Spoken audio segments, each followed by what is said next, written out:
आदरणीय दर्शकवृन्द नमस्कार। यहाँहरूमाझ नयाँ विषयवस्तुका साथ उपस्थित भइसकेको छु। आज हामी संसारमा पाइने कृषिजन्य वस्तुहरूमध्ये top 10 foods highest in vitamin C यानी कि अत्यधिक भिटामिन सी पाइने मुख्य 10 कृषिजन्य वस्तुहरूको बारेमा छलफल गर्नेछौँ। कुन कुन कृषिजन्य वस्तुहरू भिटामिन सी टप 10 भित्र पर्दछन्?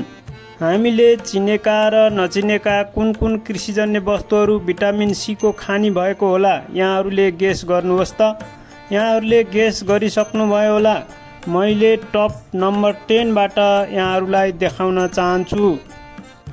अत्यधिक भिटामिन सी पाइने मध्ये 10 नम्बरमा रहेको छ केल। यो साग प्रजातिको हो र यसलाई उसिनेर सलादको रूपमा र पकाएर पनि खान सकिन्छ। भिटामिन सी प्रचुर मात्रामा पाइने मध्ये 9 नम्बरमा रहेको छ स्नोपिज। यो केराउ प्रजाति जस्तै हुन्छ। भिटामिन सी अत्यधिक पाइने मध्येको नम्बर 8 मा रहेको छ टमाटर अथवा गोलभेडा। यसमा अत्यधिक मात्रामा पाइन्छ। भिटामिन सी पाइने मध्ये टप 7 अथवा 7 नम्बरमा ब्रोकाउली रहेको छ। भिटामिन सी पाइने 6 नम्बरमा रहेको छ पपैया वा मेवा। मेवामा पनि प्रचुर मात्रामा पाइन्छ। भिटामिन सी अत्यधिक पाइने मध्ये हाम्रै नेपालमा उत्पादन गर्न सकिने, हाम्रो नेपाली पहाडी भूभागमा धेरै उत्पादन गर्न सकिने 5औं नम्बरमा रहेको छ सुन्तला वा ओरेन्ज। दर्शकवृन्द टप 4, टप 3, टप 2 र टप 1 मा के पर्छन् होला गेस गर्दै गर्नुस् है।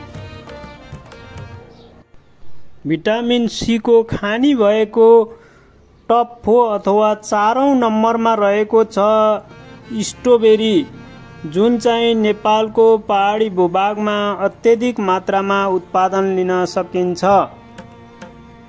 दर्शकवृन्द टप 3, 2 र 1 मा के कृषिजन्य वस्तुहरू पर्छन् होला? ती नेपालमा छन् कि छैनन् होला? भिटामिन सी प्रचुर मात्रामा पाइने मध्ये टप 3 मा रहेको छ बेल पेपर्स अथवा भेन्टे खुर्सानी। संसारमै भिटामिन सी र प्रोटिनको खानी भएको नम्बर 2 मा रहेको छ गभा अथवा नेपालीमा अम्बा भनिन्छ यसलाई। र यो नेपालको तराईदेखि पहाडसम्म यसको उत्पादन भइरहेको हुन्छ। तर हामी नेपालीहरूले यो फल कति गुणकारी हो र यसमा के पाइन्छ भनेर कुनै अध्ययन पनि गरिरहेका छैनौँ। यो फललाई हामीले त्यति प्राथमिकतामा पनि राखिरहेका छैनौँ। भिटामिन सी अत्यधिक मात्रामा पाइने संसारकै सबभन्दा धेरै भिटामिन सी पाइने फलफुल रहेको छ किवी। यो नेपालमा भर्खर भित्रिएको फल हो। दर्शकवृन्द आजको विषयवस्तु कस्तो लाग्यो?